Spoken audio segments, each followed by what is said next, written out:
എന്നാണ് തിരികെ ഭർത്താവിന്റെ വീട്ടിലേക്ക് തന്നെ പോകുന്നത്. അതോർത്തപ്പോൾ അഞ്ജനയുടെ നെഞ്ചി പിടയാൻ തുടങ്ങി. ഭർത്താവിന്റെ വീട്ടിൽ നിന്നും സ്വന്തം വീട്ടിലേക്ക് വരിക എന്ന് പറഞ്ഞപ്പോൾ ശരിക്കും സ്വർഗത്തിലേക്ക് പോകുന്ന ഒരുതരം ഫീലായിരുന്നു. എന്നാൽ തിരികെ അങ്ങോട്ട് തന്നെ ചെല്ലുക എന്ന് പറയുമ്പോൾ നരകത്തിലേക്ക് പോകുന്ന ഫീലും. എന്തിനാണ് അവരെല്ലാം തന്നോട് ഇങ്ങനെയൊക്കെ പെരുമാറുന്നത് എന്ന് എത്ര ആലോചിച്ചിട്ടും അഞ്ജനയ്ക്ക് മനസ്സിലായില്ല. ഡിഗ്രി ഫൈനൽ ഇയർ പഠിക്കുമ്പോഴാണ് വരുണേട്ടന്റെ ആലോചന വരുന്നത്. അമ്മയും ഒരു ചേച്ചിയും മാത്രമേ ഉള്ളൂ. അച്ഛൻ ചെറുപ്പത്തിൽ തന്നെ മരിച്ചു. വരുണേട്ടന് ബാങ്കിലാണ് ജോലി. അത്യാവശ്യം നല്ല ചുറ്റുപാട്. എൻ്റെ അച്ഛനെ പോലെ ഒരു പാവ സ്കൂൾ മാഷിന് കൂടുതലൊന്നും ചിന്തിക്കേണ്ടിയിരുന്നില്ല.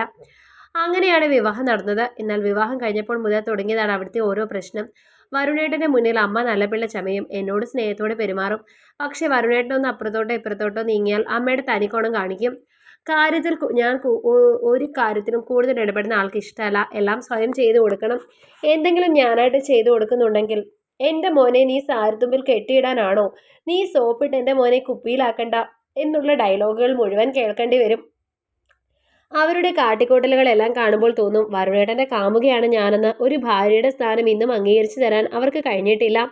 എന്നാൽ എൻ്റെ വീട്ടിലേക്ക് നിൽക്കാൻ വിടുമോ? അതുമില്ല. ആ നരകത്തിൽ തന്നെ കിടക്കണം. എപ്പോഴെങ്കിലും എൻ്റെ വീട്ടിലേക്ക് വന്നിട്ടുണ്ടെങ്കിൽ പിന്നെ തിരികെ ചെല്ലുമ്പോൾ ഒരാഴ്ച മുഖം വീർപ്പിച്ച് നടക്കും. ഒരക്ഷരം കൂടി മിണ്ടുകയില്ല. അവിടെ അമ്മയ്ക്ക് ഒരു പ്രത്യേക സ്വഭാവമുണ്ട്. ഞാൻ തിരികെ അങ്ങോട്ട് ചെല്ലുമ്പോൾ കൈ നിറയെ സാധനങ്ങൾ തന്നുവിടും. പറമ്പിൽ മുളച്ചു പൊന്തി കാച്ചിൽ മുതൽ അമ്മയുടെ കൈകൊണ്ടുണ്ടാക്കി ഉണ്ണിയപ്പം വരെ സാധനങ്ങൾ ഉണ്ടാക്കും. അതെല്ലാം അമ്മ സ്നേഹത്തോടെയാണ് അങ്ങോട്ട് തന്നുവിടുന്നത്. പക്ഷെ അതെല്ലാം അവിടെ കൊണ്ട് കൊടുക്കുമ്പോൾ അതിന് കുറ്റം മാത്രം കാണുന്നവരാണവർ.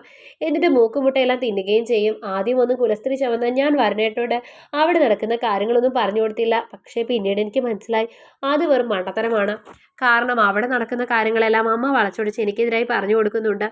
ഒരുപാട് തവണ അങ്ങനെ പറയുമ്പോൾ വരുണേട്ടനും എന്നെക്കുറിച്ച് സംശയം തോന്നും. എല്ലാ പണിയും അമ്മയെ കൊണ്ട് ചെയ്യിക്കുകയാണെന്ന്. അതുകൊണ്ട് പതിയെ പതിയെ അവിടെ നടക്കുന്ന കാര്യങ്ങൾ ഓരോന്നായി ഞാൻ ആളിനെ അറിയിച്ചു തുടങ്ങി. ആദ്യമൊക്കെ വലിയ ഉപദേശമായിരുന്നു. അമ്മയല്ലേ നീ ക്ഷമിക്കുമെന്നെല്ലാം പറയും.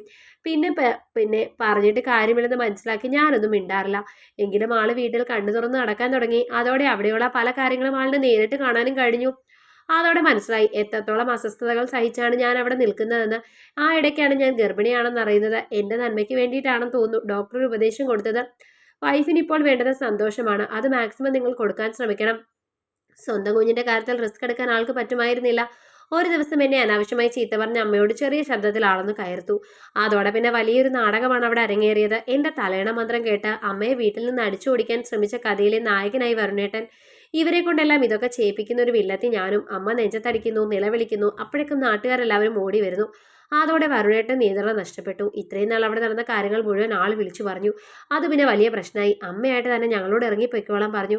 വരുണേട്ടൻ എന്നോട് എടുക്കാനുള്ളതെല്ലാം എടുത്തിട്ട് ഇറങ്ങാൻ പറഞ്ഞു. ഞങ്ങൾ ഇറങ്ങുമ്പോൾ അമ്മ ഞങ്ങളെ ഒന്ന് നോക്കാൻ പോലും കൂട്ടാക്കാതെ നിൽക്കുന്നുണ്ടായിരുന്നു.